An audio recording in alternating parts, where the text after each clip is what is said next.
Dernière zone pour aujourd'hui, au niveau des injectables, la lèvre. Chez les dames, première chose, la lèvre inférieure, ça doit être plus large ou plus visible que la lèvre supérieure. Alors, pour éviter justement les becs de canard, très peu de gens dans la nature ont un effet inversé. Mais le ratio doit être de 1 sur 1,6, donc 2/5 sur 3/5. Si c'est l'inverse, il y a un problème au niveau des proportions et les gens vont réaliser qu'il y a un petit problème. On va travailler aujourd'hui avec du Vollift. Pourquoi le Vollift et non pas le Volbella?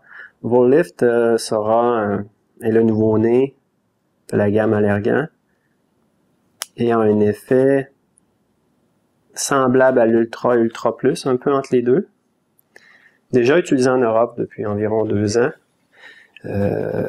Arrive tout récemment au Canada et je pense être un des premiers à Québec à l'utiliser.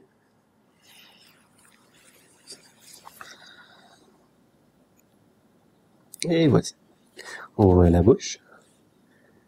Vollift a la même consistance que le Volbella, très fluide. Il faut être prudent. Quelquefois, on peut travailler et refaire le vermillon, mais chez Nathalie, ce n'est pas vraiment nécessaire. Les lèvres, c'est le niveau de difficulté le plus grand, c'est de faire des lèvres. Pourquoi?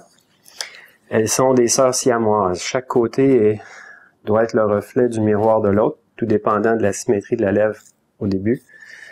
Mais s'il y a une erreur, elle sera très flagrante au niveau des lèvres, beaucoup plus que au niveau des pommettes, au niveau du menton ou de la manche ou de la mandibule.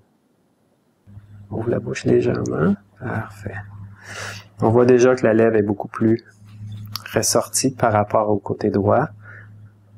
Évidemment, je prends toujours des photos antérieurement pour s'assurer de la forme. On va encore légèrement l'ouvrir ici et là. On voit déjà la lèvre qui est un peu plus pulpeuse. On va manquer légèrement ici au niveau du centre supérieur gauche, qu'on va combler dans quelques secondes. Et là encore, la microcanule doucement, mais pas traumatique.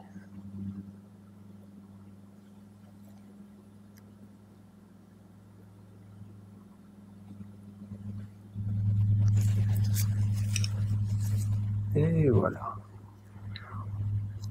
Certes, la quantité désirée est variable selon l'effet que l'on veut avoir. Chaque personne dans la société a ses choix et ses standards. C'est à nous à les guider professionnellement à travers les choix. Qu'est-ce qui est beau? Qu'est-ce qui est plus symétrique ou proportionnel, et la cliente fait son choix. Je dis souvent à mes clientes que c'est plus facile de rajouter du produit que de l'enlever. On peut en enlever, mais disons que c'est préférable de revenir, de faire des ajustements, de la mettre légèrement plus pulpeuse que d'être triste au niveau de l'effet. Et très beau, je pense que sexy aussi. Oh. Parfait. Alors, on va continuer le travail tantôt de l'autre côté, en dehors de la caméra. Et on va montrer, la dernière démonstration sera les neuromodulateurs, c'est-à-dire le Botox.